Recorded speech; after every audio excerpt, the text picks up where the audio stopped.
రాజేంద్ర గారు నమస్కారం అండి. నమస్కారం. ఉద్యమ నాయకుడిగా తెలంగాణ సాధనలో మీ పాత్ర, తర్వాత తెలంగాణ ప్రగతిలో చెరపాలన జరిగిన సత్యం అది నిలిచిపోయారు. అలా ఆ పోరాటం, ఆ ఆవేశం 20 సంవత్సరాలు అప్రతిహతంగా సాగింది. మధ్యలో చిన్న బ్రేక్ వచ్చింది, మరలా ఇప్పుడు సాగుతుంది. ఆ నేపథ్యం గురించి ఒక్క క్షణం చెప్తారా? యాక్చువల్గా మేమంతా రాజకీయాలకు రావాలి, ఎమ్మెల్యేలకు కావాలి, ఎంపీలు కావాలనేటువంటి కోరిక లేకుండే.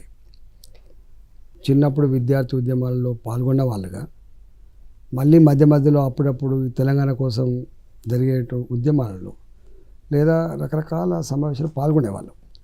2001లో కేసీఆర్ గారు మొదలుపెట్టిన తర్వాత 2లో మేము కొంత దగ్గరై మెల్లమెల్లగా జాయిన్ అవుతూ పోయినాం. మీకు తెలుసు, 14 సంవత్సరాల కాలం పాటు ఎడతెరిపి లేకుండా, అలసట లేకుండా, నిర్బంధాలు వచ్చినా, అవమానాలు వచ్చినా, అనేక రకాల ఇబ్బందులు ఉన్నప్పటికీ కూడా ఆశయాన్ని ముద్దాడంలో మా పాత్ర తెలుగు మాట్లాడే వాళ్ళందరికీ తెలుస్తుంది. 2014లో అధికారానికి వచ్చిన తర్వాత తొలి ఆర్థిక మంత్రిగా ఒక 5 ఏళ్ళు, ఆ తదుపరి ఆరోగ్య శాఖ మంత్రిగా బయటకు వచ్చేంత వరకు చేసినాం.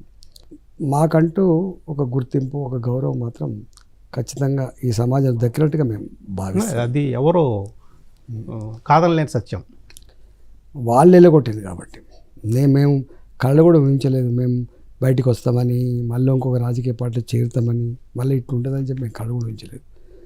మేము పెంచుకున్న మొక్క కదా, మేము పెంచుకున్న జెండా కదా, మేము తెచ్చుకున్న తెలంగాణ కదా, మా తెలంగాణలో మా అందరి ప్రమేయంతో కూడిన సమిష్టి కృషితో కూడినటువంటి ప్రభుత్వం నడుస్తున్నటువంటి భావన మాకుండే. కానీ ఎందుకో వారికి మరి ఏం బుద్ధి పుట్టిందో మమ్మల్ని బయటికి వెళ్ళి ఎప్పటికీ మీకు కారణం తెలియలేదా? ఏం జరిగి ఉండొచ్చు? ఆయనకి అడిగేవాడు ఉండకూడదు, ప్రశ్నించేవాడు ఉండకూడదు, వాస్తవాలు చెప్పేటోడు ఉండకూడదు. ఆయన ఒక రాజులాగా నేను చేసేవాడిని నేనే, అంతా నేనే, మీరంతా నిమిత్త మాత్రులు అనే భావన ఉండేది. మేము అప్పుడు జోకులు వేసుకునేది. మేము మంత్రులమే కానీ మంత్రిగా చూడకపోయినా మనుషులుగా చూడమని చెప్పేది మేము. As a human being. ఆయన ఎందుకో మరి ఆయన యాటిట్యూడ్ ఎందుకు మారిందో, ఎందుకు నేను ఒక్కనే కాదు, చాలామంది. కాకపోతే నాది పరాకాష్ఠకు చేరి బయటకు వచ్చిన నాకు అప్పుడప్పుడు ఆ బాధ ఎక్కువైనప్పుడు ఎక్స్ప్రెస్ చేసేవాడిని కాబట్టి, నా నిరసన చెప్పేవాడిని కాబట్టి నేను బయటకు వచ్చినా కొంతమంది అట్టే ఉండిపోయాను. ఆర్థిక మంత్రిగా చేశానన్నారు కదా మీరు. ఆర్థిక మంత్రి మీదుగా మీకు కంప్లీట్ అవగాహన ఉంది రాష్ట్ర ఆర్థిక పరిస్థితిపై, ఆర్థికంగా ఎటు వెళ్తుంది అనేటటువంటి దాని మీద మీకు ఒక అవగాహన ఉంది. మీరు బడ్జెట్ ప్రవేశపెట్టారు, అందరికీ తెలిసిన సత్యం అది.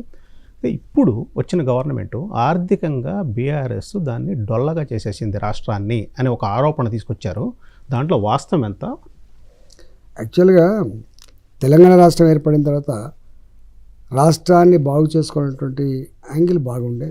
రెండవది, అనేక రకాల ఆస్పిరేషన్స్ కూడా ఉండే. కొత్త రాష్ట్రం కాబట్టి తెలంగాణ తెచ్చుకుంటే ఇట్లుంటుంది అనే దాన్ని చూపించాల్సిన బాధ్యత మా మీద ఉంది కాబట్టి అదంతా జరగాలంటే తప్పకుండా డబ్బులు కావాల్సిందే.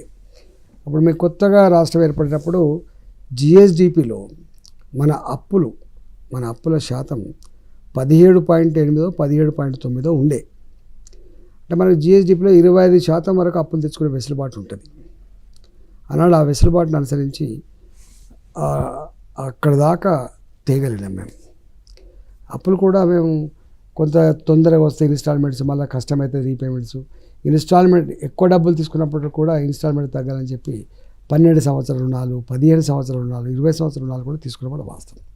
అంతేకాకుండా ఈ mission Bhagiratha, irrigation corporation, road development corporation, ఇట్లా అనేకం కొన్ని పెట్టి ఈ రోడ్ డెవలప్మెంట్ విషయంలో, ప్రాజెక్టుల విషయం, కాళేశ్వరం ప్రాజెక్టు విషయంలో, ఇంటింటి నల్లా విషయంలో అట్లా కార్పొరేషన్ల ద్వారా కూడా మేము అప్పు తీయగలిగినాం. దాదాపు 1,00,000 కోట్ల రూపాయలు అప్పు తీయగలిగినాం. అంటే ఒక మాట చెప్పాలంటే ఈ రాష్ట్రానికి ఎన్ని రకాల ఎలిజిబిలిటీస్ ఉన్నాయో, గ్యారంటీ రుణాలు కావచ్చు, ఎఫ్ఆర్బిఎం రుణాలు కావచ్చు, అవన్నీ తెచ్చుకోగలమే కాకుండా కొన్ని స్వతంత్ర ప్రతిపత్తి కలిగినవి కూడా ఉన్నాయి. దానికి ఇప్పుడు ఫర్ ఎగ్జాంపుల్ జెన్కో కానీ, ట్రాన్స్కో కానీ, డిస్కమ్లకు కానీ వాళ్ళు స్వతంత్రంగా డబ్బులు తెచ్చుకునే ఆస్కారం ఉంటుంది. అట్లా కూడా వాళ్ళు తెచ్చుకున్నారు. మొత్తం మీద రాష్ట్రానికి ఎన్ని రకాలైతే అప్పులు తెచ్చుకోవాలన్నా అవన్నీ తెచ్చుకొని ఎగ్జాస్ట్ అయిపోయాయి.